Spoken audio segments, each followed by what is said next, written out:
How's everybody doing out there? This is the Cool Club. I am Super Solican. What did you think about it? Welcome to Derry, episode 4. This episode was a lore episode. This gave you a lot more information about the entity that is it.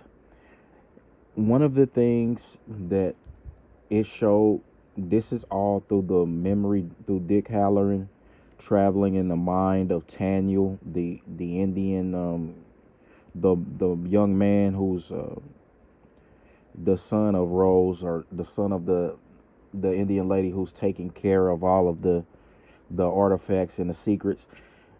They captured him, and the military captured him and had Dick Halloran get into his mind. And when he got into his mind, he discovered that there was a tale passed down. The story of it was passed down throughout generations through this Indian tribe. So in Derry, and so we see that it came down, as we all, we knew that he fell from space and came down here, but what we didn't know is that he was trapped in this comet or this rock that he came down in. This, like, he was sealed in that, and when he crashed to Earth, it broke open, and released the deadlights, or the entity that is it. That's something that we've never saw in depth. We've never, again, we knew he crashed, but it was vague. Even they even explained that breaking off shards of that rock, of that meteorite that he fell in, is what keeps it in Derry, because they've buried 13 shards around Derry to cage him in. This is why it doesn't travel, and he can't escape. Now that's some key information. People always wonder why, like, it's just in Derry. They explained it to you right here. Because of those 13 shards of his rock, they're trapping him. They're siphoning his power and trapping him in the area of Derry, Maine, or wherever he's at. So in that forest, they've built a town over that. So that's what I'm saying. It's Derry, and that's why he's trapped there, because all of those shards, 13, are surrounding the town itself. Now, in this episode, again, like I said, this was basically the most significant thing I got from this was the lore. They showed the Indian tribe when they tried to stop it before they got the 13 shards. When they went to the forest to go get more of that rock, they showed how it manifested himself to them. It's all fascinating to see how it does that, because everyone has their own fears for the time, or for that specific person. It was fascinating to see the Indians' fears were big, huge moose, huge game, like huge wild game that they hunt.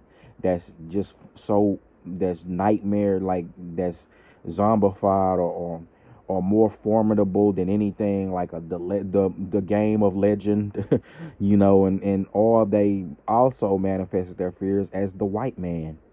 That was something that they feared, a white preacher, wielding the word of the false word of God, and coming to them.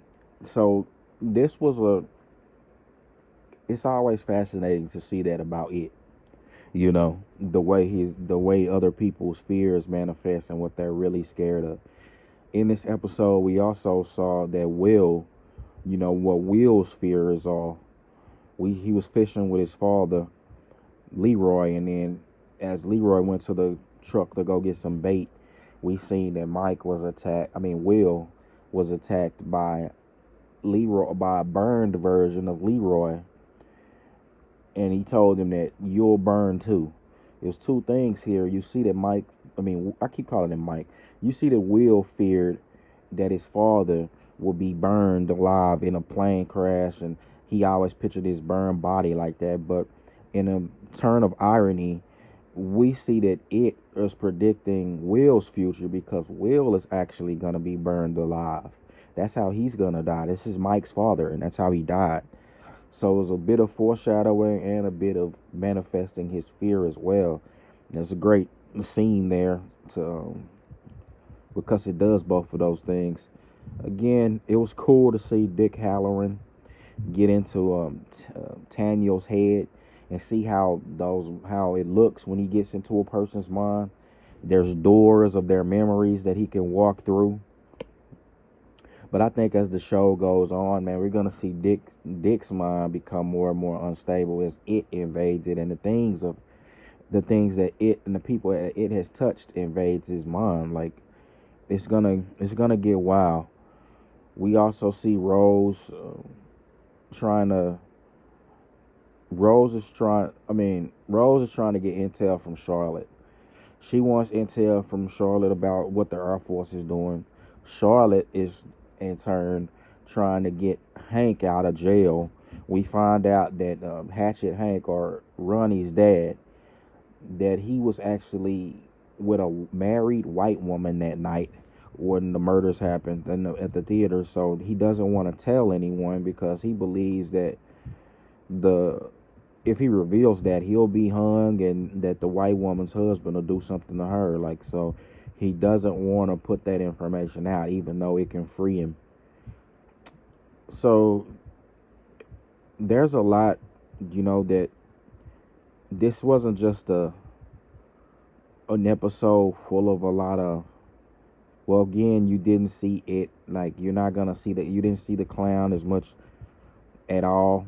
Marge also had an episode where she was finna pull a prank on Lily, but she ended up, it did one of the worst things that I've ever seen. He manipulated her own body. Like, Marge got one of the worst things to happen to her. Like, you see hallucinations, they're usually outside of the person's body. What happened with Marge is it happened inside her own body. Like, she had parasites that were filled in her eyes that made her eyes bug out like a snail. And this is something, like I said, you really never seen done. Like, it manipulated her own body, not somebody outside. She even felt the pain of, like, her, something being in her eyes. Her eyes were hurting. That's something very unique. Like, and it's not something I'm gonna do a separate video on that, because there's something I've never really seen before. But yeah, so she ended up going to wood shop and trying to stab like those extended eyes, and she ended up basically, after the hallucination, she ended up injuring one of her eyes, or so that's why she's wearing this eye. She's gonna be wearing that eye patch. But yeah, this was a good episode. Like I said, this was definitely a great episode for lore. You've learned a lot of things that you've never learned before regarding it in this episode right here. So if you're a person who's into the lore and want to learn more about the clown and the entity that is the Deadlights, then I would definitely check this episode out. I'll give this episode an 8 out of 10. It was pretty good. Definitely the lore made this pretty good. So that being said, this is the Cool Club. I'm Super Solican, and I'm gone.